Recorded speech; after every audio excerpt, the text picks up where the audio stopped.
इस भव्य फंक्शन में जो हजारों की संख्या में आज मुंबईकर और कोकण के निवासी आए हैं, आप सबका स्वागत करता हूं।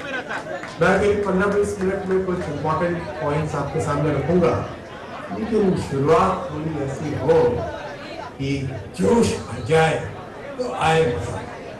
तो सब मेरे साथ बोलेंगे, जय भवानी, जय शिवाजी। ये बड़ा आनंद, बहुत बहुत धन्यवाद। तर गणेशोत्सवासाठी कोकणात जाणाऱ्या चाकरमान्यांसाठी 2 विशेष ट्रेनचं आठवड्यामधून आयोजन करण्यात आलेलं आहे।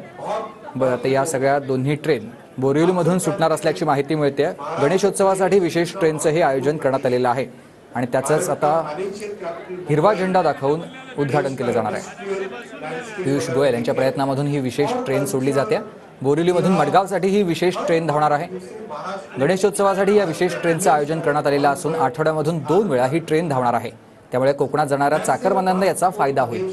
कोकणात जाणाऱ्या चाकरमान्यांची संख्या गणेशोत्सव काळामध्ये खूप मोठ्या प्रमाणावर असते, मात्र कोकणात जाण्यासाठी आरक्षण फुल झालेलं असतानाच एसटीचं देखील आणि रेल्वेचं देखील फुल झालेलं असतानाच आता या विशेष ट्रेनचं आयोजन केल्यानं कोकणवासियांना त्याचा फायदा होणार आहे।